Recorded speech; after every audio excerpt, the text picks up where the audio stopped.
My name is Carol, I'm 62, and at my own daughter's wedding, she toasted her mother-in-law as her real family, then told me to leave in front of 200 guests. Before I tell you how her fiancé canceled everything right then and there, let me know where you're watching from in the comments. The ballroom was breathtaking. Fairy lights twinkled from the high ceilings, casting a golden glow over tables draped in white linen and adorned with towering floral centerpieces. 200 people, all dressed in their finest, chattered and laughed, their voices a low, happy hum. From my seat at a small, forgotten table near the kitchen doors, it all felt like a movie I wasn't really in. My name is Carol, I'm 62 years old, and for my entire life, I've lived right here in this small town in Ohio. The same town where I raised my only daughter, Jessica. The same daughter who now stood at the head table, looking like a princess in a dress that must have cost more than my car. A soft chime of a spoon against a glass silenced the room. Jessica stood up, beaming, her champagne flute held high. She didn't look at me. Her eyes were locked on Margaret, her new mother-in-law, who sat beside her glowing with pride. "I'd like to make a toast," Jessica began, her voice clear and steady. "To family. Not the one you're born into, but the one you choose." A murmur of approval went through the crowd. My heart began to beat a little faster. "I want to raise my glass to my real family." She smiled directly at Margaret. "To Margaret, the mother I always dreamed of. Thank you for showing me what a real mother's love feels like." The room erupted in applause. It felt like the air was being sucked out of my lungs. I clapped along weakly, a stupid, frozen smile plastered on my face while my insides twisted into a knot. I could feel the curious glances from the few people at my table.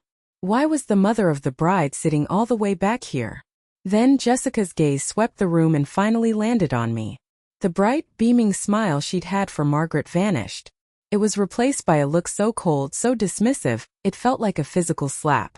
"As for you, Mom," she said, her voice dropping, each word a perfectly polished stone of ice. The room fell silent again, sensing the shift. "I think it's time for you to go. Your time here is done." Silence. Not a cough, not a shuffle of a chair. Just absolute deafening silence. 200 pairs of eyes swung from Jessica to me. I could feel them on me, a physical weight of pity, of morbid curiosity. A hot flush crawled up my neck and spread across my face until my skin felt like it was on fire. My hand trembled so violently that I knocked over my water glass. The small splash on the white tablecloth sounded like a gunshot in the stillness. It wasn't a crack. It was a shatter. My whole world, everything I had built, everything I had sacrificed for, just shattered into a million unrecognizable pieces right there on the floor of that ridiculously expensive ballroom. My body moved before my brain could catch up. I placed my napkin on the table with a hand I didn't recognize as my own. My legs felt like jelly as I pushed my chair back and stood up.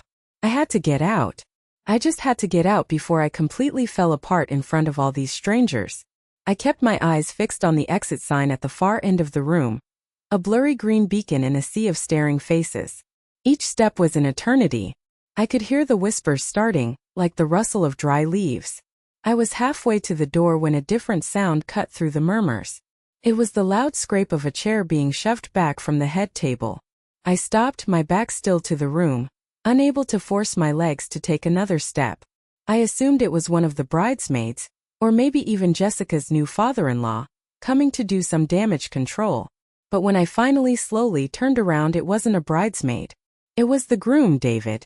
He was standing tall, his face pale, his jaw clenched so tight I could see the muscle flexing from across the room. And the look in his eyes, it wasn't embarrassment. It wasn't shame. It was pure unfiltered rage. It all started 15 years ago, on a Tuesday that felt like the end of the world. The day we buried my husband, Mark. The funeral was a suffocating blur of black suits, whispered condolences, and the cloying scent of lilies. At 47, I was a widow. Jessica, my vibrant 17-year-old daughter, was suddenly fatherless. I remember standing by the graveside, the cold Ohio wind whipping at my thin dress. I held her hand, the same small hand I'd guided across coloring book pages, and I made a silent, desperate promise to the gray sky, to Mark's memory, to whatever was listening. I would give this girl the world. I would shield her from this pain. I would ensure she never felt the sting of lack or want. It was a vow forged in the fires of grief, a promise that would become the very architecture of my life. And, as I would learn in the most brutal way possible, it was the foundation for my own destruction. Jessica had always been a firecracker, full of dreams that were bigger than our small town. Her heart was set on New York University, a glittering world of possibilities that seemed a million miles away from our quiet tree-lined street. The thick acceptance envelope that arrived one spring day was a cause for celebration, but the financial aid statement tucked inside was a cold, hard slap in the face. Mark's life insurance had paid off the mortgage on our little house, a blessing I thanked God for every night, but there was no dedicated college fund. The numbers on that paper were staggering, an impossible mountain to climb. So, I did what I thought any mother would do. I found a second job. My life split into two distinct, exhausting halves. From 7 in the morning until 3 in the afternoon, I was the smiling waitress at the local diner. I'd spend 8 hours on my feet, the smell of coffee and bacon grease clinging to my hair, my smile aching as much as my arches. I'd race home, throw a load of laundry in, and by 6 o'clock, I was pulling on a different uniform to clean office buildings downtown. That life smelled of bleach and ammonia, a sterile, lonely world of empty cubicles and humming fluorescent lights. I'd get home after midnight, my body screaming in protest, and fall into bed for a few precious hours before the alarm would blare, signaling the start of it all over again. I lived on caffeine, ibuprofen, and the sheer unyielding force of my promise. I did it so Jessica could post pictures from her dorm room overlooking Washington Square Park. I told myself the bone-deep exhaustion was a small price to pay. 2 years in, she called me, her voice sparkling with excitement. "Mom, there's this incredible study abroad program in Paris. It's a once-in-a-lifetime opportunity." My heart sank and soared at the same time. I couldn't deny her the world. So I sold our world. I put our family home on the market, the home where Mark and I had painted the nursery, the home where I'd patched scraped knees and hosted slumber parties. On the final walkthrough, I ran my hand over the pencil marks on the kitchen doorframe, a ladder of lines marking Jessica's growth from a toddler to a teenager. Then I handed the keys to a young couple with stars in their own eyes, and moved into a cramped one-bedroom apartment across town. The check from the sale was wired to Jessica's account. Hearing her describe the Eiffel Tower at night, I told myself the hollow ache in my chest was worth it. The final, most sacred sacrifice came just before her graduation. She'd found a designer dress, a frothy creation of silk and lace that she said she couldn't live without. The price was obscene. I was bled dry. There was nothing left to sell, except for one thing. I walked into a downtown pawn shop, the bell above the door tinkling a sad little tune.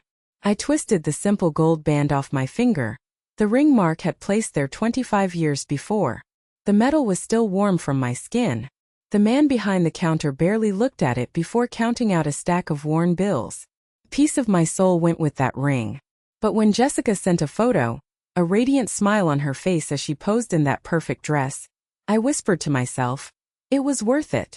After graduation, she landed a high-paying marketing job in Chicago.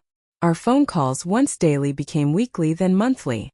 "I'm just so swamped, Mom," she'd say, the sound of keyboard clicks in the background. Visits home became an afterthought. But I was proud. This was the success I had paid for in sleepless nights and sold memories. Then came the wedding announcement. And a month before the big day, the frantic, tearful phone call. "Mom, it's a disaster. The venue is going to cancel. David's promotion bonus was delayed. And we're $5,000 short on the final deposit. They need it by Friday." The fabricated panic in her voice was a weapon she knew how to wield perfectly. "You wouldn't want my wedding day to be ruined, would you?" It was a masterful stroke of manipulation. I went to the bank the next morning, my stomach in knots, and withdrew the entirety of my emergency savings, every last dollar I had painstakingly scraped together for a potential medical bill or a car repair. I wired it to her without hesitation. "You're a lifesaver, Mom," she chirped, the relief in her voice my only reward. A few days later, my neighbor, Mrs. Henderson, a woman whose main hobby was monitoring the neighborhood's social media feeds, stopped me in the hallway. "Oh, Carol, I just saw the loveliest pictures of Jessica," she gushed, thrusting her phone in my face. My blood turned to ice. There was Jessica, arm in arm with her future mother-in-law, Margaret. They were both wrapped in plush white spa robes, their faces covered in green goo, clinking champagne flutes. The caption was a dagger. Best future mother-in-law a girl could ask for. A much-needed day of pampering to escape the wedding stress. #grateful. The timestamp was from Tuesday, the day after I sent her the last of my money. I just stared at the picture, the fake smile on my face feeling like cracking plaster. I should have called her right then. I should have screamed, I should have demanded an explanation. But I didn't. Instead, a familiar, poisonous narrative began to spin in my head. Maybe Margaret insisted on paying. Maybe David's bonus came through after all. You don't want to cause a fight right before her wedding. I was a professional excuse maker, an architect of my own denial, confronting the truth that my daughter had coldly and calculatedly lied to me for money was a reality too bleak to contemplate. So I packed the hurt away in a little box in my heart, right next to the memories of the sold house and the pawned ring, and I focused on the wedding day. I clung to the flimsy hope that once she was a married woman, once the stress was over, my real daughter would return to me. Finding a dress was an ordeal. I walked through the glittering aisles of department stores feeling frumpy and out of place. Everything was either too expensive or made me feel older than my 62 years. Finally, on a clearance rack tucked away in the back of Macy's, I found it. A simple sheath dress in a deep emerald green. Fit perfectly. It cost more than my weekly grocery budget for an entire month, but when I looked in the mirror, I saw a woman who looked presentable. I saw someone who wouldn't embarrass her successful daughter. I bought it, knowing it meant a month of ramen noodles and black coffee for dinner. A small price, I told myself, to feel like I belonged at my own daughter's wedding. The morning of the ceremony, a nervous energy buzzed under my skin. I drove to the Grand Hotel where the bridal party was getting ready. My old Toyota looking shabby parked next to sleek black sedans. Tucked safely in my purse, nestled in its worn velvet box, was my grandmother's locket. It was a simple silver oval, its surface worn smooth by the thumbs of 3 generations of women in my family. It wasn't valuable in terms of money, but it was priceless to me. It was my something old, a tangible piece of our family's love and resilience that I wanted to pass on to her. The bridal suite was a chaotic explosion of silk, hairspray, and squealing bridesmaids. Jessica was the calm center of the storm, a vision in white. I managed to pull her aside for a moment, away from the flurry. "I have something for you," I whispered, my voice thick with emotion as I pressed the small box into her hand. She popped it open, her eyes flicking down for less than a second. "Oh, that's cute, Mom," she said, her attention already snagged by her maid of honor holding up 2 different shades of lipstick. Without another glance, she tossed the locket onto a vanity table already overflowing with makeup palettes and empty mimosa glasses. She turned her back to me to discuss lipstick shades, leaving me standing there feeling like a fool. The small velvet box lay abandoned, a tiny testament to a love she no longer had time for. I swallowed the lump in my throat. "She's just distracted," the familiar voice in my head whispered. "It's a stressful day." The first real undeniable crack in my fragile fantasy came at the church. It was a magnificent old cathedral with soaring stone arches and stained glass windows that threw jewels of light onto the pews. I walked in, my heart swelling with pride, ready to take my seat of honor in the front row. But a brisk young woman with a clipboard and an earpiece stopped me in the aisle. "Name, please?" she asked, not making eye contact. "Carol Miller. I'm the mother of the bride." She scanned her list, her perfectly manicured finger tapping the page. "Miller. Right. You're in the back. Pew 22. 22.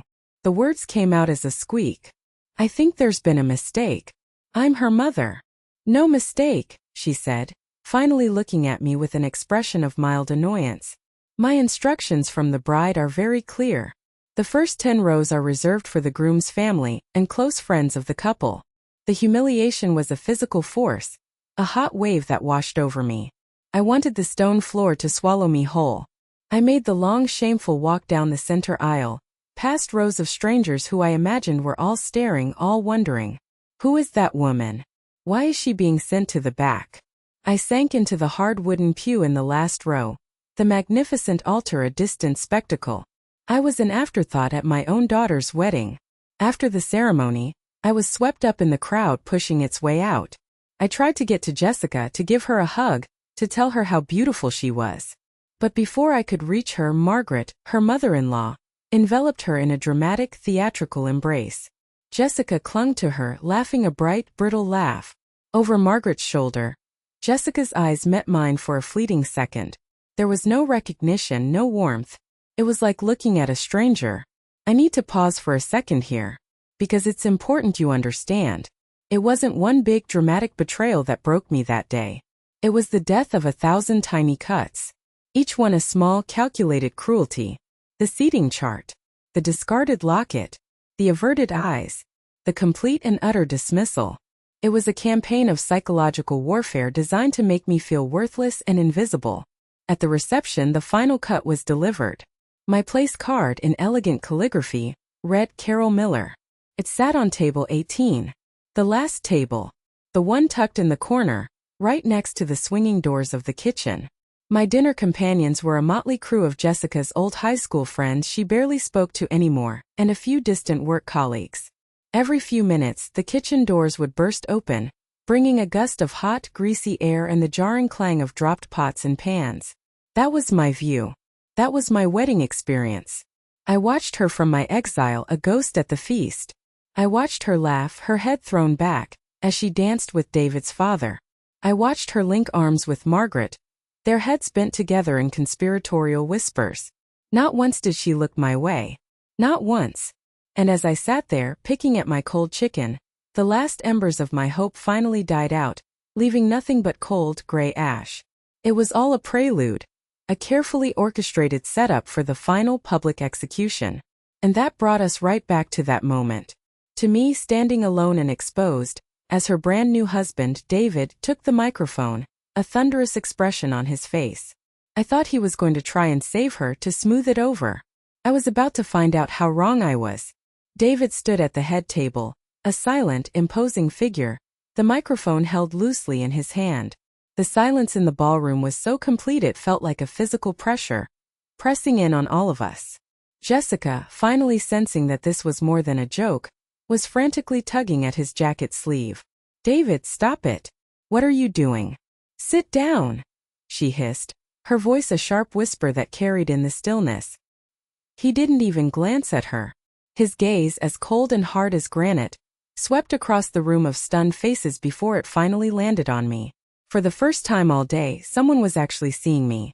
"I think," he said, his voice quiet but amplified by the sound system to a bone-chilling clarity, "there are a few truths that need to be aired out before Carol is forced to leave." A nervous ripple went through the crowd.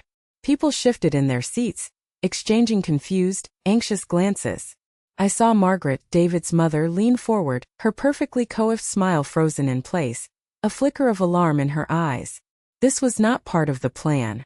"For the past 2 years," David began, his eyes finally shifting to the woman standing beside him, the woman in the ridiculously expensive white dress. "Jessica has painted a very specific picture of her mother for me. A picture of a bitter, manipulative woman. A woman who, in her words, was a constant source of negativity, who resented her success and tried to hold her back." My breath hitched in my throat.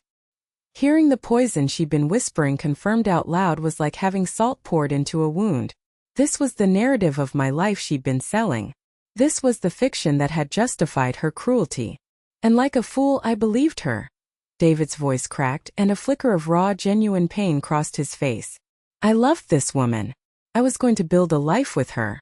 I trusted her implicitly.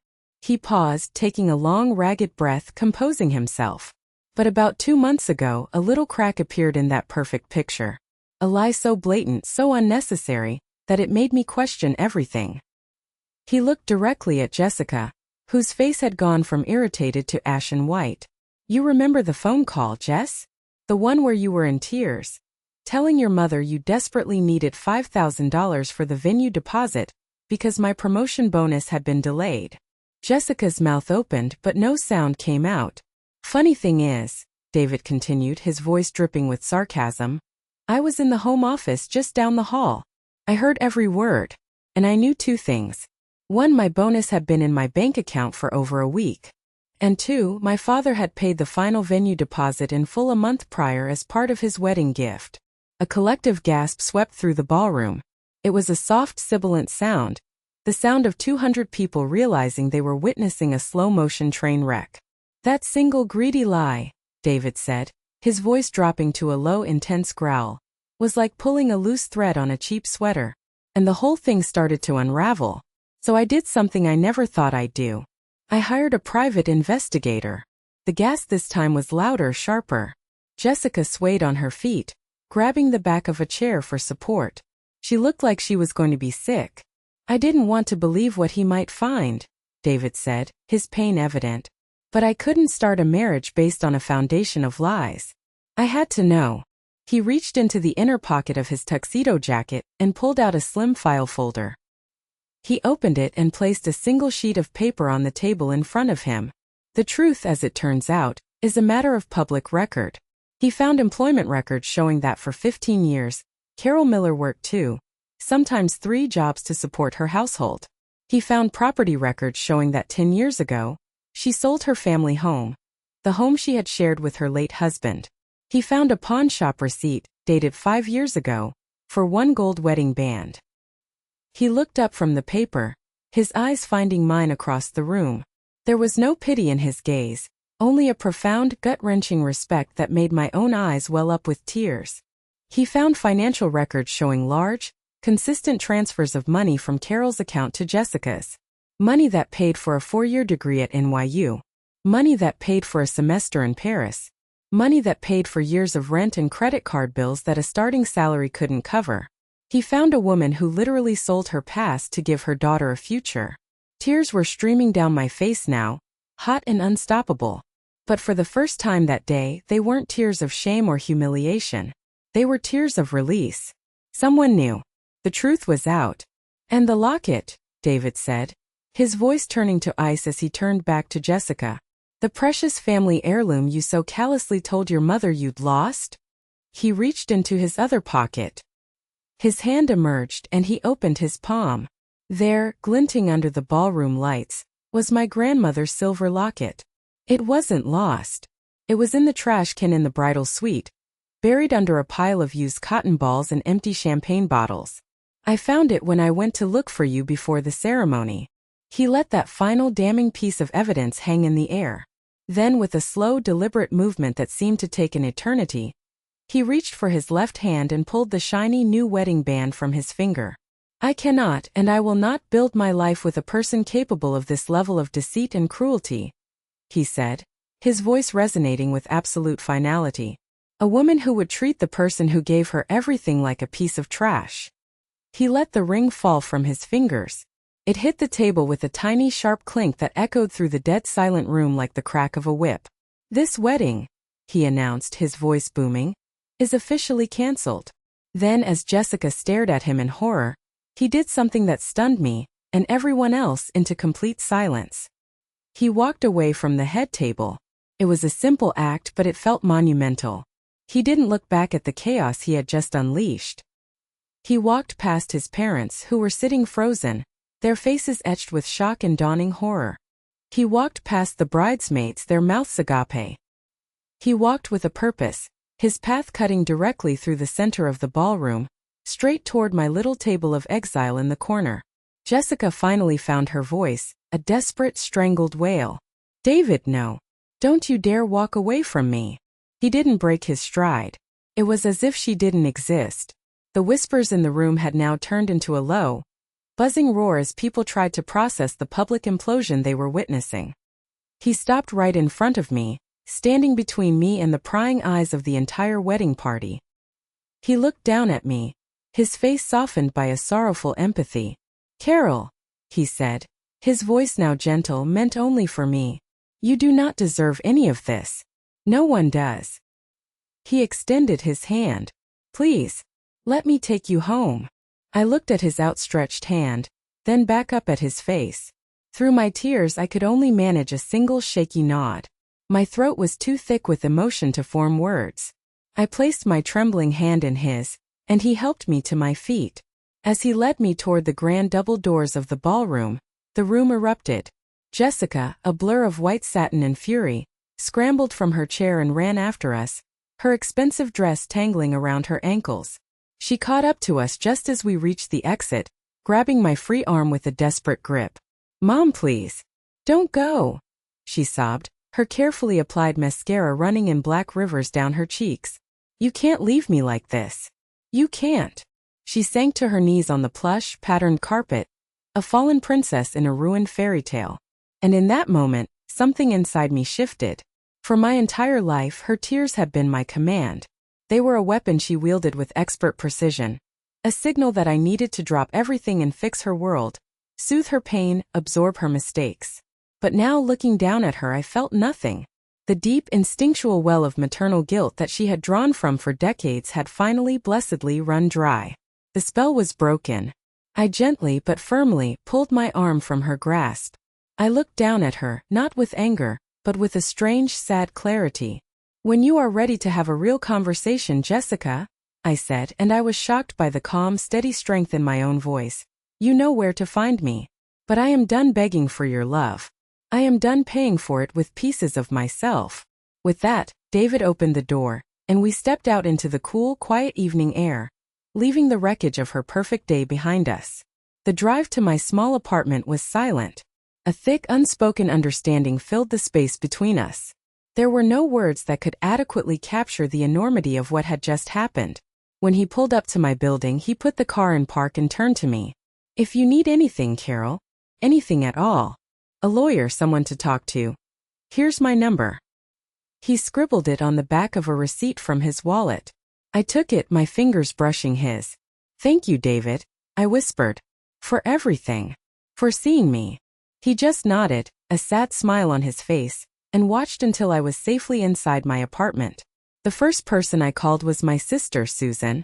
She's always been my opposite, practical, no nonsense, and brutally honest. She was at my door in 20 minutes, armed with a bottle of cheap Chardonnay and a fierce, protective look in her eyes. I sat at my worn kitchen table, the emerald green dress feeling like a costume from another life, and I let it all out. The story poured out of me in a torrent of words and tears. The spa day, the locket, the seating chart, David's speech, Jessica on her knees. Susan listened without interrupting, her expression growing darker and tighter with every detail. When I finally fell silent, exhausted, she reached across the table and took my hand. "Carol," she said, her voice firm, "I love you. But I have been telling you for years. You let that girl walk all over you. You've spent your entire life putting everyone else first."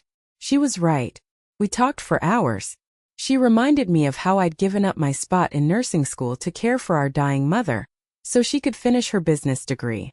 She reminded me of how, after our own father's funeral, I was the one who managed the estate, the one who handled the grief of our extended family, while she was allowed to just fall apart. It wasn't love, she pointed out. It was a pattern. A lifetime of self-sacrifice that people had simply come to expect. For the next 3 days, my phone was a constant source of torment. The voicemails from Jessica started as tearful and pleading. "Mom, I made a terrible mistake. I'm so sorry. Please call me." When I didn't respond, they turned angry and accusatory. "How can you abandon me when I need you the most? My life is ruined, and it's all your fault for making a scene." Then they became manipulative. "Everyone is talking about me. I'm a laughingstock. I can't eat, I can't sleep. I need my mother." I listened to each message, my heart growing colder and clearer with each one. It was never about my pain. It was always about her consequences. With a steady hand that felt like it belonged to someone else, I powered off the phone. The buzzing stopped. The silence that followed was terrifying. And it was the first taste of freedom I'd had in a very long time. I sat in that quiet for days, letting it seep into my bones. Then, a week after the wedding, that wasn't my old landline phone, the one I kept for emergencies, rang. It was David. And he had a proposition that would change everything. "Carol? It's David." His voice was hesitant, almost shy, on the other end of the line. "I'm sorry to bother you at home. I hope this is an okay time." "No, David, it's fine," I said, a warmth spreading through my chest at the sound of his voice. It was a comfort I hadn't expected. "It's good to hear from you. How are you holding up?" He let out a dry, humorless chuckle. "Well, I'm officially the star of the most talked about divorce that never even started with a marriage. I'm fielding calls from lawyers, canceling a honeymoon, and trying to explain to my great-aunt Mildred why she needs to return the crystal vase she bought us. It's a complete circus. He paused. But you know what? Every single time I have to deal with another piece of the fallout, I feel a wave of relief so strong it almost knocks me over. I feel like I just stepped off a speeding train moments before it went off a cliff. So thank you. Thank me. I was genuinely confused. I didn't do anything. You did, he insisted, his voice earnest. You endured years of quiet disrespect with a grace I can't even comprehend. By simply existing, by being the good person you are, you exposed the truth. You saved me from making the biggest mistake of my life, Carol. I'll be forever in your debt. We talked for a while longer about the weather, about the awkwardness of running into mutual acquaintances. It was the easy, comfortable conversation of two people who had been through a fire together and come out the other side. Then his tone shifted, becoming more serious, more personal. You know, he said quietly, my grandmother, she was a lot like you. A force of nature. My grandfather walked out on her when my dad was just a boy. Left her with 3 kids, a mountain of debt, and not so much as a goodbye. She worked as a seamstress out of her tiny living room, her fingers raw and calloused, just to keep them fed and clothed. She never complained. She just endured. I could hear the love and admiration in his voice. She sounds like an amazing woman. She was, he affirmed. When she passed away, she didn't have much, but she left me a small inheritance. It wasn't a fortune, but it was everything she had managed to save over a lifetime of scrimping. I used some of it for my down payment on my house. The rest, I used for my half of that wedding. It feels so wrong now, that her hard-earned money was wasted on such a sham. He fell silent for a moment. I've always had this half-formed dream. To use what's left of that money to do something that would make her proud. To build something in her honor. Something for women like her. Women who are the backbone of the world, but get treated like they're disposable. As he spoke, something inside me, a part of me I thought had long since turned to dust, began to stir. A tiny flickering ember in the ashes of my old life. The idea came to me in a flash, a sudden brilliant bolt of lightning that illuminated everything. It wasn't his idea. It was born of my pain, my humiliation, my entire life experience. The words came tumbling out of my mouth before I had a chance to second-guess them. David, I said, my voice urgent, alive with a sudden passion. What if it wasn't just a monument? What if it wasn't just a place to honor them? What if it was a place to help them? A living, breathing sanctuary. A place for women like me, like your grandmother. Women who have poured themselves out for everyone else until they're empty, only to be cast aside when they're no longer convenient. A place where they could come to refill their own cups. A place to learn skills, to find support, to stand on their own 2 feet again. A place to be reborn. There was a sharp intake of breath on the other end of the line. The silence stretched for a few seconds. A rebirth. He whispered, the words full of awe. Like a phoenix rising from the ashes. Exactly. I breathed, my heart pounding. The Phoenix Project, he said, the name clicking into place as if it had been waiting for us all along. Carol, that's it. That's not just brilliant. It's perfect. That's the dream. In that single electric moment, a partnership was forged. This wasn't him offering me a handout or a charity project. This was us meeting on equal ground. He was an architect. He had the technical skills, the knowledge of building codes and contractors. But I had the lived experience. I had the soul. I knew intimately the quiet desperation, the crushing loneliness, the feeling of being utterly invisible. He could design the structure, but I could design the purpose. He would build the shelter, and I would make it a sanctuary. A wave of reality washed over me. David, I'd love to more than anything. But I have nothing to contribute financially, I said, the shame stinging me. Jessica. She took the last of my savings. You have something far more valuable than money, Carol, he said, his voice firm and unwavering. You have the vision. You are the why behind this entire project. Let me worry about the money. I still have a good portion of my grandmother's inheritance, and I know investors who specialize in community projects. This is what her legacy was meant for. Not for a wedding, but for this. We stayed on the phone for another hour. The ideas flowing between us in an unstoppable current. We'd have workshops on financial literacy. teaching women how to balance a checkbook and build credit. We'd have legal aid clinics to help women navigating a messy divorce or fighting for custody of their children. We'd have therapy groups. We'd have a community garden where they could grow their own food and find healing in the soil. When I finally hung up the phone, I was trembling. But this time it wasn't from shame or sadness. It was from a terrifying, exhilarating hope. It was an audacious, impossible dream, born from the absolute worst night of my life. We had nothing but a name and a shared purpose. But as I looked around my small, quiet apartment, it no longer felt like a cage of loneliness. It felt like a launching pad. The ashes of my old life were still warm under my feet, but for the first time, I could feel the heat of a rising flame. The months that followed were a whirlwind of controlled chaos. My tiny, quiet apartment transformed into the bustling, unofficial headquarters of the Phoenix Project. My kitchen table, once a lonely spot for one, disappeared under a mountain of zoning maps, architectural sketches that David would bring over in the evenings, and dozens of spiral notebooks filled with my frantic, hopeful scribbles. I worked with a single-minded intensity one didn't know I possessed. It was as if a part of me that had been dormant for decades, the sharp, organized, determined young woman I used to be before life sanded down my edges, had suddenly roared back to life. My days developed a new rhythm. Mornings were for research. I became a fixture at the local library, devouring books on nonprofit management, grant writing, and community organizing. I filled legal pads with notes, my mind buzzing with possibilities. Afternoons were for outreach. I, Carol Miller, the woman who used to be terrified of speaking up at PTA meetings, started cold calling local businesses. The first few calls were excruciating. My voice shook, my palms sweated. I'd stammer my way through my little speech, expecting to be shut down. "Hello, my name is Carol Miller." I'd start, my voice barely a whisper. "And I'm working on a project to help women in our community start over." More often than not, I was met with a polite but firm "no thank you." But I kept dialing. With each rejection, a strange thing happened. My skin got a little thicker. My voice got a little stronger. I learned to anticipate objections, to tailor my pitch. And then slowly, miraculously, the no's started turning into tell me mores. A local hardware store owner, a gruff man named Sal, listened to my whole story. "My own mother went through something similar," he said, his voice husky. "Put me down for all the paint you'll need.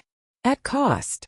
A woman who owned a landscaping company offered to design the community garden for free. A retired accountant who'd read an article about us called and volunteered to handle our bookkeeping. It was a painstaking process, like building a cathedral out of pebbles. We were building our dream, one donated can of paint, 1 hour of volunteer expertise at a time. David was the anchor in my storm. He was the calm, steady presence who navigated the infuriating labyrinth of city permits, building codes, and zoning variances. He spent his evenings charming contractors, using his industry connections to get them to agree to work at a reduced rate during their off-season. He was the one who found the property, a forgotten derelict lot on the industrial side of town, home to a single crumbling brick warehouse. The lot was an eyesore the city had been trying to get rid of for years. David, with his quiet persistence and impeccably prepared proposal, convinced the city council to sell it to our fledgling nonprofit for the grand sum of $1. His grandmother's inheritance was the seed money that secured the property and paid for the official architectural plans, transforming our scribbles into something real and tangible. Our unlikely partnership started to create a quiet buzz around town. It was a story people could latch onto. The wronged mother and the honorable ex-fiancé, teaming up to turn a personal tragedy into a public good.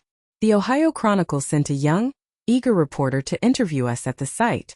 We stood in front of the graffiti-covered warehouse, the broken windows like vacant eyes, and shared our vision. The article came out the following Sunday, a full-page spread in the lifestyle section with the headline, "A Broken Vow, a New Promise. How One Woman's Wedding Day Humiliation Sparked a Mission of Hope." It was a little more dramatic than I would have liked, but it worked. The article was a lightning rod. The day it was published, our newly created website almost crashed. Donations started pouring in. Not huge amounts, but a steady stream of $20, $50, $100 from ordinary people who were moved by our story. Each online notification, each envelope that arrived in the mail, felt like a small miracle of validation that we weren't crazy, that this thing we were doing mattered. You know, it's a funny thing. For so long, I had made myself small to make others comfortable. I had stayed quiet. But the moment I found my voice, the moment I started fighting for something I believed in, it was like the world leaned in to listen. The support was a lifeline, pulling me out of the lonely sea of my past. One blustery afternoon, I was at the construction site. The demolition crew had started their work, and the air was thick with the dust of the old warehouse being torn down. It was loud, chaotic, and the most beautiful thing I had ever seen. My phone buzzed in my pocket. It was a text from my sister, Susan. No words, just a screenshot. It was a public post from Jessica's Facebook page. She had shared the newspaper article, and above the link she had typed a single venomous sentence. Some people will do anything for 5 minutes of fame. #so sad. The words hit me with the force of a physical blow. The dust in the air suddenly felt like it was choking me. For a split second, the old Carol resurfaced, the one who would be consumed by shame, who would question herself, who would wonder what she had done to deserve such hatred. The impulse to call her, to defend myself, to try and make her understand was overwhelming. But then I looked up from my phone. I saw the massive steel claw of an excavator tearing down a brick wall, letting the sunlight stream into the darkness for the first time in years. I heard the roar of machinery, the shouts of the workers, the loud, powerful, undeniable sounds of something new being built from the ruins of something old. And in that moment, the shame was incinerated by a clean, hot flame of anger. No. The word was a silent scream in my mind. Not this time. You will not have the power to hurt me anymore. You will not make me small again. With a thumb that was steady and sure, I opened my contacts, found her name and pressed block. Then I deleted the text message from Susan. I took a deep, dusty breath and walked back toward the sounds of construction. I had a future to build. And as I stood there watching the foundation of our new beginning being laid, I knew with a certainty that settled deep in my bones that I wasn't just building a center for women. I was finally, after 62 years, laying the foundation for myself. But just when I thought I had sealed the door to my past came knocking. It happened on a miserable rainy Tuesday evening about a month after I'd blocked her number. I was at my kitchen table, which was now my official desk, surrounded by piles of paperwork. I was trying to decide between two different types of durable, yet comforting, flooring for the center's group therapy room. It was the kind of small, tangible decision that made this whole crazy dream feel real. Suddenly, there was a knock at my apartment door. It was soft, hesitant, almost timid. I wasn't expecting anyone. David was at a late meeting with a potential corporate sponsor. I felt a flicker of annoyance, assuming it was Mrs. Henderson from next door, probably wanting to borrow a cup of sugar and dispense an hour's worth of unsolicited advice. I opened the door, a polite dismissal already on my lips, and my breath caught in my throat. It was Jessica. The woman standing on my doorstep was a ghost of the daughter I knew. The defiant, polished confidence she wore like armor was gone. She looked fragile. Her expensive designer coat was soaked through. Her hair was plastered to her scalp by the rain, and the dark circles under her eyes were stark against her pale skin. She was clutching her purse with white-knuckled hands, as if it were a life raft. "Mom," she said, her voice so quiet I could barely hear it over the drumming of the rain. Can I please come in? Just for a minute." Every single self-preservation instinct I had developed over the past few months screamed at me to say no, to close the door and lock it, to protect the fragile peace I had fought so hard for. This was a Trojan horse, my mind warned me, bringing nothing but chaos. But then I looked past the rain-streaked mascara and into her eyes, and I saw something that stopped me cold. It wasn't manipulation. It wasn't anger. It was a deep, hollowed-out fear. The kind of fear you see in a lost child. Against my better judgment, I wordlessly stepped aside and let her pass. She dripped onto my entryway rug, looking small and out of place in my tiny apartment. She didn't move towards the living room, just stood there, shifting her weight from foot to foot. I closed the door, shutting out the storm, and crossed my arms over my chest.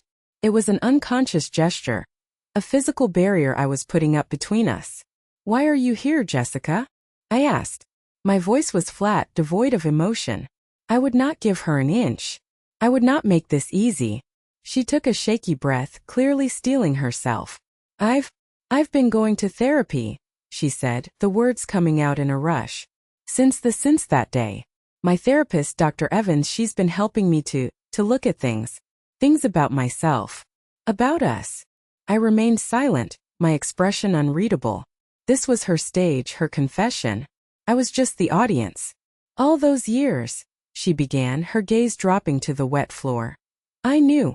Deep down, I knew everything you were giving up for me. Every time you'd send me money for rent when my salary wasn't enough, telling me you'd had a good month at the diner, I knew you were probably eating beans on toast for a week. Every time I'd call to complain about some trivial college drama, I knew you were probably exhausted from working 2 jobs. Her voice cracked and she had to stop to swallow hard. And I hated you for it, she whispered. The raw honesty of the admission hit me like a physical blow.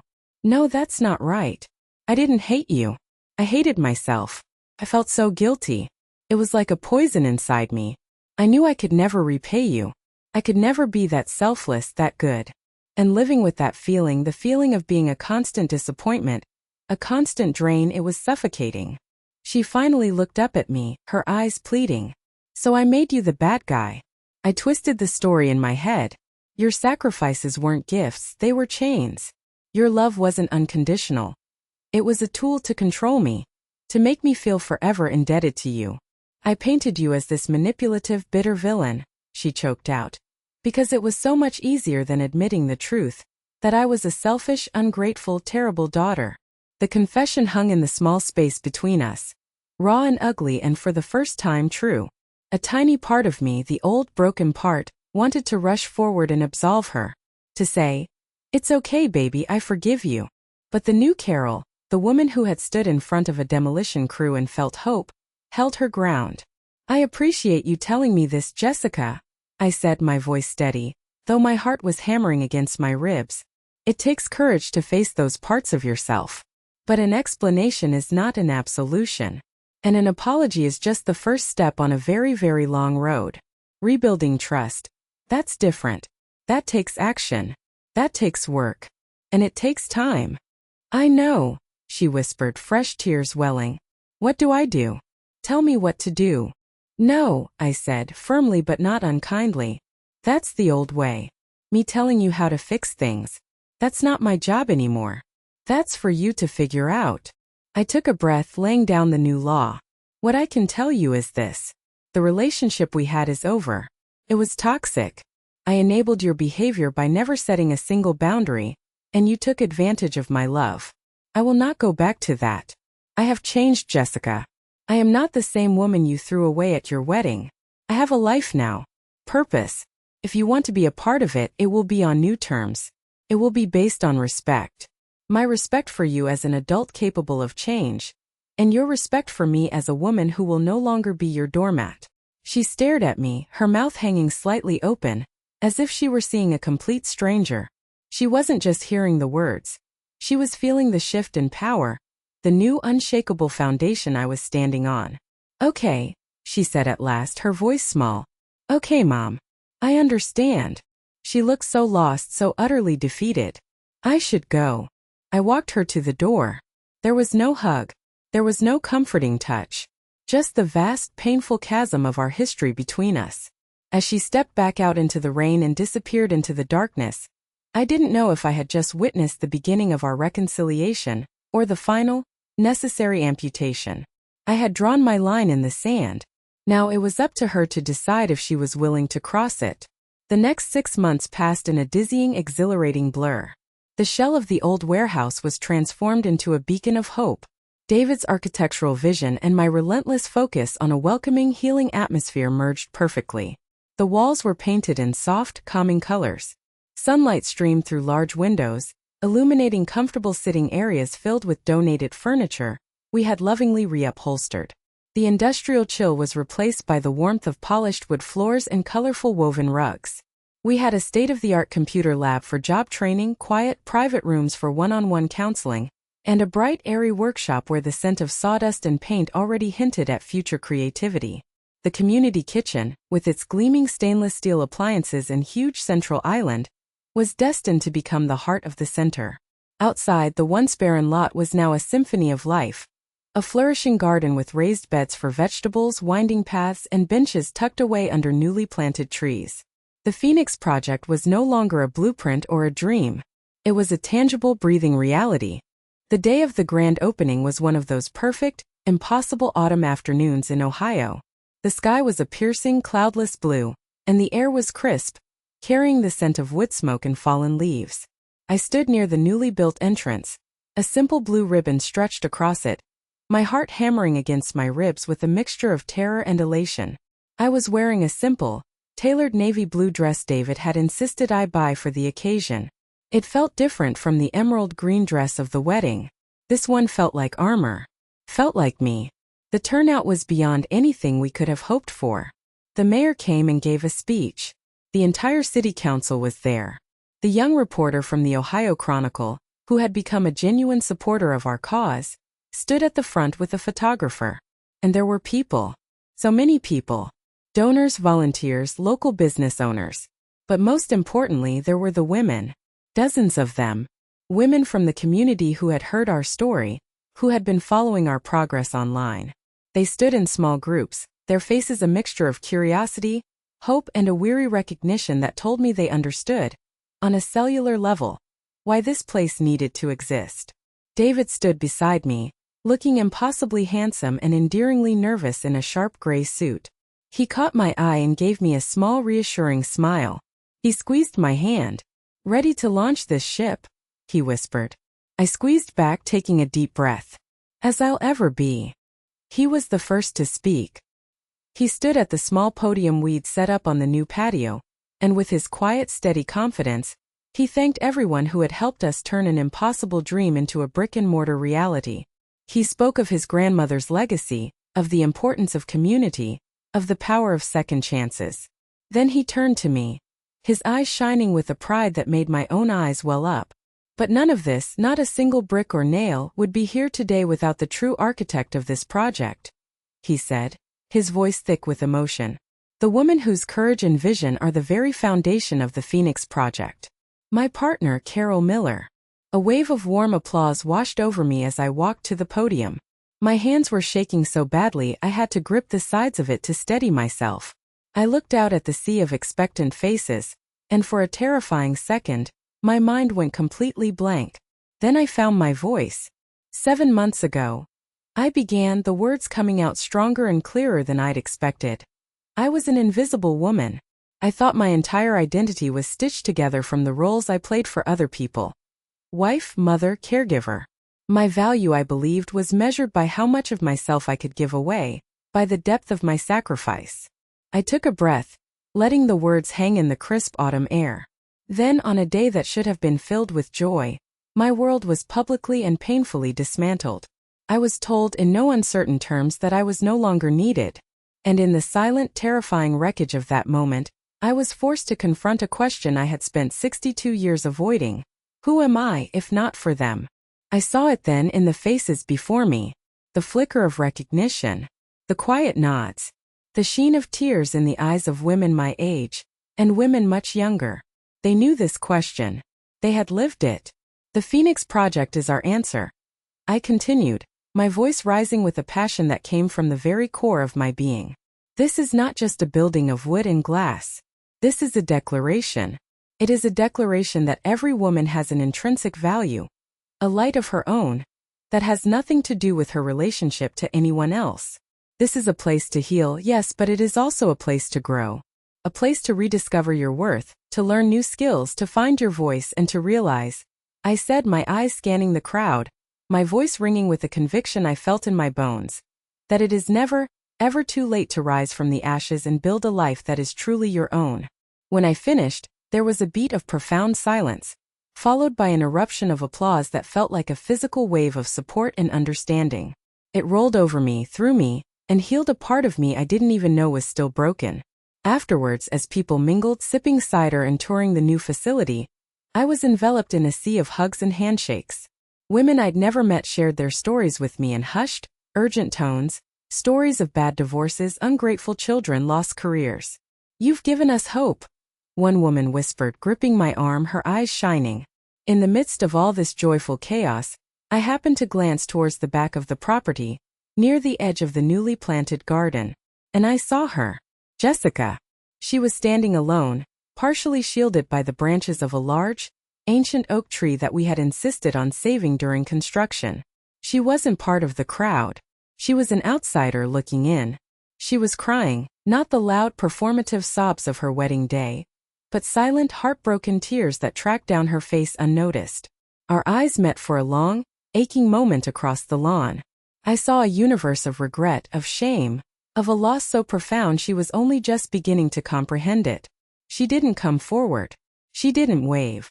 She just stood there, a solitary ghost at the celebration of the new world I had built in the ruins of the one she had destroyed. The event was a resounding success. As the last of the guests began to depart, and the golden hour sun cast long, peaceful shadows across our garden, David came to find me. He was beaming. He took my hands. "We did it, Carol. We really did it." Then his expression shifted, becoming more serious, more intimate. "Now that the chaos is over," he said, his thumb gently stroking the back of my hand, "I think we need to talk.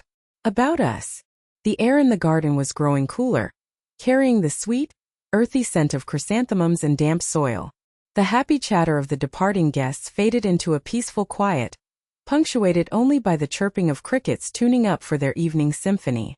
David led me to a simple wooden bench we had placed under the sprawling branches of the old oak tree, the very same tree that had served as Jessica's solitary vantage point just an hour before. We sat together in a comfortable silence for a long moment, two weary but triumphant soldiers surveying the beautiful, peaceful landscape of our hard-won territory.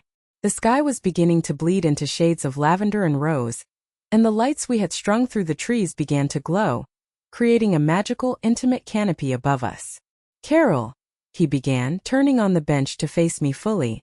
He took both of my hands in his, enclosing them in a grip that was both strong and incredibly gentle. "These last 7 months, they've been the most chaotic, stressful, and rewarding months of my entire life. And the best part of it all has been doing it with you." I felt a warmth spread through my chest that had nothing to do with the setting sun. "I couldn't have survived it without you, David," I said honestly. "You were the calm in my storm. You took my raw, messy emotions and helped me build something solid and real out of them." He smiled, a slow, genuine smile that crinkled the corners of his kind eyes. "We make a good team," he said. "A really good team. But lately, Carol, my feelings for you have started to feel like more than just partnership. I look forward to our morning coffee meetings more than I should. I find myself thinking about you when I should be reviewing blueprints. I admire your strength, your resilience, your incredible capacity for compassion. I admire you." He took a deep breath, his gaze steady and unwavering. "I've come to care for you a great deal. More than a friend, more than a partner. The thought of my life, now that this phase is over, without you in it every day, it just feels wrong. It feels empty." My heart, a muscle I thought had been permanently damaged and rendered incapable of anything but a steady, functional beat, gave a hopeful, youthful flutter. I had been so intensely focused on the project, on my own healing, on navigating the new fragile terrain with Jessica, that I hadn't allowed myself to put a name to the feeling that had been quietly growing between David and me. It wasn't a sudden, fiery passion. It was something deeper, quieter, and far more profound. It was a bond forged in the crucible of a shared crisis, nurtured through countless late-night planning sessions over takeout containers, and solidified by a foundation of absolute, unwavering mutual respect. "I feel the same way, David," I confessed, my voice barely a whisper. The admission felt both terrifying and wonderfully freeing. I haven't let myself feel this way for anyone since Mark passed. I didn't think I had it in me anymore. "You have more heart in you than anyone I've ever met," he said softly. It wasn't a grand cinematic declaration of love. It was something better. It was a quiet, sober acknowledgement between two adults who had seen enough of life to know what was real and what wasn't. This was real. He didn't lean in to kiss me then. He simply lifted one of my hands to his lips and pressed a gentle, respectful kiss to my knuckles. We sat there for a long time, hands intertwined, watching the last sliver of sun disappear below the horizon. Two lonely souls who had unexpectedly found a home in each other. In the weeks and months that followed, our lives settled into a new beautiful rhythm. The Phoenix Project was officially open, And our days were filled with the deeply rewarding chaos of helping women take their first tentative steps toward a new life. And our personal relationship blossomed in the spaces in between. We'd start our days sharing coffee and the newspaper at my kitchen table, and end them sharing a bottle of wine on his back porch. It was easy. It was comfortable. It was right. And just as my own life was finding its balance, Jessica began her slow, careful journey back into it. It started with small, consistent actions. One Saturday, she appeared at the center's front door with 2 large boxes of donuts for the volunteers. "I just thought you guys might like these," she mumbled to the woman at the front desk, and left before anyone could make a big deal out of it. A week later, she spent an entire afternoon helping an elderly woman from one of our programs weed her overgrown garden. She never asked me for anything. She never tried to force a conversation about the past. She just kept showing up. She was communicating through action, not words. She was demonstrating her remorse, not just declaring it. It was a slow, painstaking process of rebuilding, not a quick fix. One day, I found her in our small library, painstakingly organizing the donated books by genre. "You're doing a great job in here," I said quietly, breaking the silence. She looked up, startled. "Oh, thanks. I wanted to do something useful." "You are," I said. And for the first time I meant it. My life, which had been a barren landscape of grief and loneliness less than a year ago, was now lush and full. I had a purpose that ignited my soul. I had a community of strong, inspiring women who I was proud to call my friends. And I had David, a kind, decent man who loved me not for what I could do for him, but for who I was. I felt like I was finally standing on solid, unshakable ground. But about a year after our grand opening, a storm rolled in from out of nowhere. A financial crisis that threatened to tear down everything we had fought so hard to build. The email arrived on a dreary gray Monday morning in November. It landed in my inbox with a quiet digital thud that belied the catastrophic impact it was about to have. It was from the Harrison Foundation, the charitable organization run by a local manufacturing family, and they were our single largest donor. They provided nearly half of our annual operating budget. The subject line was deceptively simple: "Urgent update regarding your grant." My stomach clenched into a tight, cold knot before I even clicked it open. The message was brutally concise. Due to a sudden unforeseen downturn in their primary business, the Foundation's board had voted to immediately and indefinitely suspend all philanthropic commitments. Our funding, all of it, was cut. Effective immediately. There was a perfunctory line about regretting any inconvenience. I stared at the screen, my vision blurring. I read the words again. And again. It felt like a physical blow, knocking the wind out of me. Half of our budget. Gone. In an instant. It was a death sentence. My hands felt numb as I printed out the single page. I walked down the hall to David's small sunlit office, the paper trembling in my hand.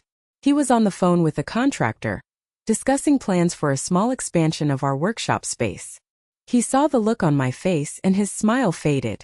"Let me call you back," he said into the phone and hung up. "Carol? What is it?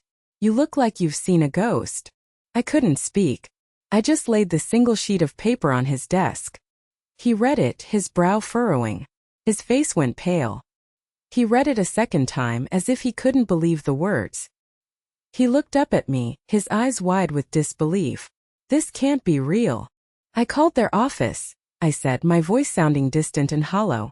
"It's real. The company is filing for bankruptcy protection." He ran a hand through his hair, a gesture of deep stress I had come to recognize. "Okay," he said, shifting into crisis mode. "Okay, let's not panic. Let's look at the numbers. Without their funds, how long can we keep the lights on?" I had already done the frantic, terrifying math in my head on the walk to his office. Best case scenario, if we cut every non-essential expense to the bone? 3 months. Maybe 4 if we're lucky. We'd have to start issuing layoff notices to half the staff by next month. We'd have to shut the doors for good by spring. The thought was a physical pain, a sharp, stabbing agony in my chest. The Phoenix Project wasn't just a job. It was my life. It was the lives of the women we served. The thought of telling Maria, a single mom who was just about to get her GD through our program, that we were closing. The thought of telling Susan, a widow who had found her first real friendships in our weekly support group. It was unbearable. We called an emergency staff meeting that afternoon. The news fell like a lead weight in the small room. There was stunned silence, then quiet, choked sobs. These amazing, dedicated women weren't just my employees. They were my friends, my fellow soldiers in this mission. We were a family. And our family was about to be torn apart. The mood in the center for the rest of that week was thick with a heavy, suffocating despair. Jessica was there that day. Over the past year, she had become our most reliable volunteer. She was in the kitchen, helping to prepare the free lunch we offered daily. She saw the grim faces, the red-rimmed eyes. She heard the hushed, anxious whispers echoing in the hallways. She found me late that afternoon as I was sitting alone in my office, staring blankly at the budget spreadsheets that no longer made any sense. "Mom," she said softly from the doorway. "What's wrong? What's happened? The feeling here today. It's awful." I was too tired, too defeated to put up a brave front. The story spilled out of me in a rush of hopeless words. The email, the bankruptcy, the budget shortfall, the grim 3-month timeline until we had to close our doors forever. She listened, her face growing paler with every word. She didn't offer any empty platitudes or easy reassurances. When I finished, she just stood there for a long moment, a thoughtful, intense expression on her face. Then she simply said, "I'm so sorry, Mom," turned and left. I didn't hear from her for the next 4 days. To be honest, I was so consumed by the crisis, trying desperately with David to find a solution, that I barely noticed her absence. We were on the phone constantly, calling every potential donor we'd ever spoken to, drafting emergency grant proposals, but it felt like trying to fill the ocean with a teaspoon. The amount we needed was just too big, the timeline too short. It was hopeless. Then, on Friday morning, Jessica walked into my office. She wasn't the hesitant, apologetic volunteer I was used to seeing. There was a new fire in her eyes, a steely determination I hadn't seen since her days of fighting for a spot at NYU. She was carrying a thick, formal-looking envelope. She walked right up to my desk and placed it in front of me. "Don't say a word until you look inside," she commanded, her voice steady. My hands trembled as I picked it up. It was heavy. I unfastened the clasp and pulled out the contents. My breath caught in my throat. It was a cashier's check. I stared at the number printed in neat, official font. My mind couldn't process the number of zeros. I had to read it 3 times to be sure it was real. It was an astronomical amount of money, enough to cover the entire budget shortfall, enough to keep the Phoenix project fully operational for another year. "Jessica," I whispered, my voice hoarse. "Where? How on earth did you get this?" "I sold my car," she said simply, as if she were talking about returning a pair of shoes. "The BMW. And I sold my collection of designer handbags online. And I called our old financial advisor and told him to liquidate the stock portfolio Dad left for me in his will as part of my inheritance." She took a deep breath, her eyes locking with mine. "This is not me trying to buy your forgiveness, Mom. I know that's not for sale. And this isn't about me trying to fix my past mistakes." She leaned forward, her hands flat on my desk. "This is an investment. For the last year I have watched what you do here. I've listened to the stories. I've seen the lives you are changing. And for the first time in my very selfish life, I want to be a part of something that actually matters. I believe in what you are building." I looked down at the check, this impossible, miraculous piece of paper that represented the last remnants of the privileged life I had broken myself to give her. Then I looked up at my daughter. The spoiled, entitled girl I remembered was completely gone. In her place stood a woman of substance. A woman who finally understood the meaning of sacrifice. And in that moment I knew exactly what I had to do. I looked at the check, then back at Jessica's earnest, hopeful face. The old Carol, the one who craved her daughter's approval, would have burst into tears and accepted it, relieved that the problem was solved. But I wasn't that Carol anymore. I had spent the last 2 years learning to build, not just to accept. With a steady hand, I slid the check back across the polished surface of my desk toward her. A flash of hurt, followed by confusion, crossed her face. Her shoulders slumped. "Mom, please." I thought. "I'm not going to take your money, Jessica," I said. my voice gentle but infused with an unshakable firmness. She started to protest, her mouth opening to argue, but I held up my hand to stop her. But I will take your help. Your real help. Her brow furrowed. What do you mean? This check, I said, tapping it with my finger, is a bandage. It solves our problem for today for this year. But it doesn't solve the underlying issue. It doesn't build a future. Your brain, your skills that can build a future. An idea, bold and bright, was rapidly taking shape in my mind. You spent years in a high-powered marketing firm. You know how to build a brand, how to tell a story that connects with people, how to get them to open their wallets. That's a skill. It's a powerful skill. And it's what we need right now, more than a one-time donation. I don't want your money, Jessica. I want your expertise. I want you to lead our fundraising campaign. I leaned forward, my eyes locking with hers, issuing a challenge. I cannot accept you as our savior, but I would be honored to have you as our colleague. For a long moment she was utterly speechless. She stared at me, then at the check, then back at me. I could see the wheels turning in her mind. I wasn't just rejecting her grand gesture. I was offering her something far more meaningful. A seat at the table. A chance to be a part of the solution, not just to pay for it. Then a slow, brilliant smile spread across her face. It was the first truly happy, unburdened smile I had seen from her since she was a little girl. Okay, Mom, she said, her voice thick with unshed tears. Okay, let's get to work. And work we did. Jessica threw herself into the task with a passion and energy that was breathtaking. She transformed our desperate, scattershot efforts into a sleek professional campaign she named Keep the Flame Alive. She used her social media savvy to create a series of powerful, short videos featuring testimonials from women at the center. She organized a fundraising gala, using her old contacts to secure a beautiful venue and corporate sponsors. She was relentless, professional, and brilliant. I became the face and the heart of the campaign, sharing my story at every Rotary Club meeting, church bake sale, and community event that would have me. She was the engine, working tirelessly behind the scenes, turning our passion into a strategic plan. For the first time, we weren't just mother and daughter. We were a team working in perfect, exhilarating sync. The community's response was a tidal wave of support. The story of our crisis, and of Jessica's mission to help save the center her mother built, captured people's hearts. We didn't just meet our fundraising goal. We blew past it, raising enough money to secure our operations for the next 5 years. Jessica hadn't just saved the Phoenix Project. She had made it stronger and more resilient than ever. And in the process, she had found her own purpose. That was 2 years ago. Today, at 64, my life is a universe away from the lonely, invisible existence I once accepted as my fate. The Phoenix Project is thriving, a bustling hub of hope and transformation. We've helped hundreds of women get their GEDs, find safe housing, escape abusive relationships, and start their own small businesses. David and I are partners in every sense of the word. We built a home together, a life filled with quiet laughter, mutual respect, and a deep, abiding love.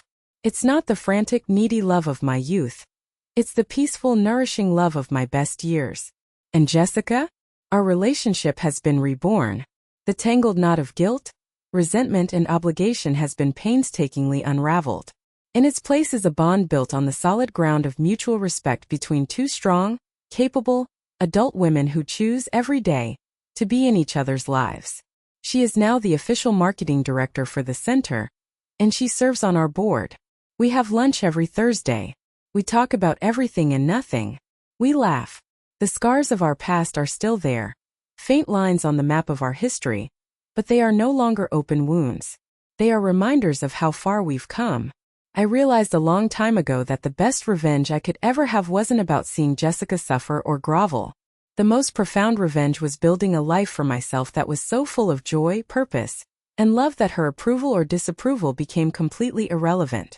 And the beautiful irony is that in finding my own independent happiness, I created the space for her to finally heal, and for us to find our way back to each other on new, healthier, more honest terms. The woman who was publicly shamed at a wedding, the woman who felt so worthless she could have dissolved into thin air, is gone. In her place is a woman who knows her value is not negotiable. A woman who learned that loving others should never require the sacrifice of yourself. I used to be a secondary character in a story someone else was writing. But the absolute worst night of my life turned out to be the first page of my best chapter. It taught me that you are never too old, it is never too late, to tear up the script, pick up the pen, and finally become the hero of your own damn story. Thank you so much for listening to my story all the way to the end. It means the world to me to be able to share it. Now I would be honored to hear from you. Has there ever been a moment in your life when you felt you had to stand up and rewrite your own ending? Please share your experience in the comments below. I truly do read every single one. And if my story resonated with you, please consider giving this video a thumbs up and subscribing to the channel for more stories of resilience and new beginnings.